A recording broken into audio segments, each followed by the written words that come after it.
Hey, this is Steven Platinum, your friend in wrestling with Platinum versus AEW Rampage. The night Punk returned. What can you say? August 20th, 2021, for posterity's sake, but it'll certainly be remembered for CM Punk coming back. And come back he did. Again, go check out the promo. What else can you say? Brilliantly done. You open with the music. He comes out, takes his time, 6-7 minutes of him walking to the ring, embracing people and diving into the audience, I thought was particularly awesome. And then back from commercial break, takes some broadsides at the WWE, kind of lets it fly a little bit, make sure he gets that Darby Punk match in for September 5th, promotes the fact that he's going to be there for a long time, ends with that everybody's going to get ice cream bars for free, and is wearing a shirt that says I was there as far as the CM Punk return, which they're going to sell 1 billion of at the show tonight, I'm sure. Really phenomenally done. Rarely do you see sort of a home run segment in wrestling, but this was undeniably a home run segment. I would love for somebody to say otherwise. I can't even imagine. Somebody would, but somebody will, because we live in that day and age in wrestling. But CM Punk, definitely an emotional return, a great return, and the right place, the right time. And it was just incredibly well handled.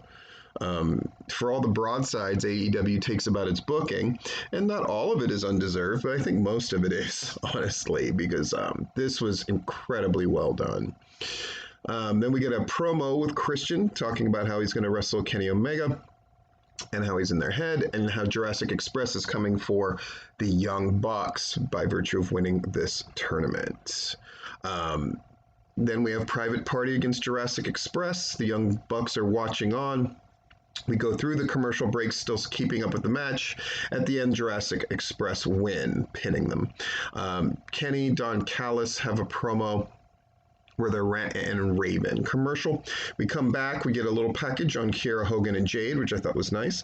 Kiera Hogan wrestles Jade, does a good job, but her job here was to really give a decent fight until Jade booted her in the face, hit her with the Jaded, and got the win in definitive fashion.